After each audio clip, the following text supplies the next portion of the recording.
Bandang alas 3 ng hapon nung linggo nang makuna ng CCTV ang pagdating ng mga nagpakilalang pulis sa bahay na ito sa Taguig. Bakit? Ano yun? Ano yun? Tumayo sa entrada ang babaeng may-ari ng bahay at hinarap ang mga pulis. Sumunod sa kanya ang anak niyang minor de edad na lalaki na agad kumuha ng cellphone video. Pero nang makita ito ng isa sa mga pulis, sinunggaban niya ang binatilyo. Dito na lalong nagkagulo. Kinumpronta ng mga pulis ang binatilyo at pilit na kinukuha ang cellphone nito.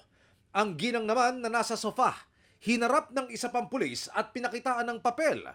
Ayon sa 53 anyos na si Aling Delia, hindi niya tunay na pangalan, pilit daw siyang inaaresto ng mga pulis at pinakitaan pa siya ng warrant of arrest. Pinagaganon ko sa kanya kasi po babasahin ko kung talagang may firma ng judge, yung warrant. Ayaw po niya. May pangalan niyo, nakita niyo?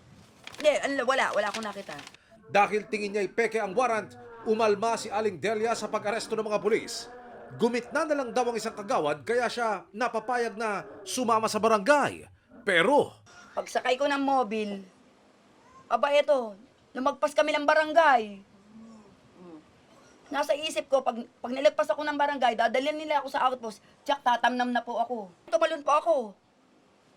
At saka pumunta ako ng barangay hall. nakuna ng video ang pagtalon ng ginang. Pati ang isa pa niyang anak na sumama sa police mobile, lumundag na rin. Nakausap ng GMA Integrated News kanina si Aling Delia at kanyang mga anak na ngayon nasa bahay na nila. Pilit daw na isinasangkot siya ng mga pulis sa isang illegal drug case kung saan siya'y napawalang sala na. Sila rin po pumunta sa amin noong June 3, 2023, sila rin po pumunta dito. Anong ginawa sa inyo rito? Hinuli rin po ako. May warrant to. Wala po. Desidido ang pamilya ni Aling Delia na ihabla ang mga pulis. Hindi lang daw dahil sa harassment, kundi pati sa pagtangay ng mga ito ng higit 70,000 pesos nilang kita sa tindahan at iba pa.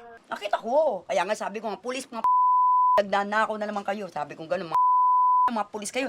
Sigaw po ako ng sigaw. Ang insidente nakarating na agad sa PNP-NCRPO na nag-utos ng agarang pagsisiyasat. Hindi po valid kung ano man yung hawak nila, yung pinapakita nila kasi based na rin po doon sa investigation na walang kinalaman yung papel na yun sa pagpasok nila. Tinanggal na sa pwesto ang lahat ng mga pulis na sangkot sa umunoy illegal na police operation na ito. Pati na ang kanilang mga kasamahan sa Napindan Substation 5 ng Taguig Police.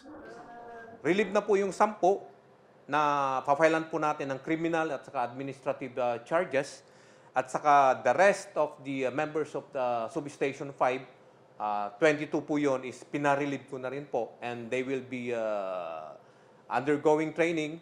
Kasama sa pinaiimbestigahan ng NCRPO ang hepe ng Taguig Police na si Police Colonel Joey Goffort. Para kunwari mahuli tapos palalabasin sa pamamagitan ng pera, basta bayaran ng pera, may ganun po ba? Lumalabas po sa investigasyon po natin, ganun po ang kanilang intensyon. Inihahanda na ang mga kasong kriminal at administratibo laban sa mga pulis na ngayoy patuloy naming sinisikap na makuna ng panig. Robbery with serious physical injury, violation po ng Republic Act 7610,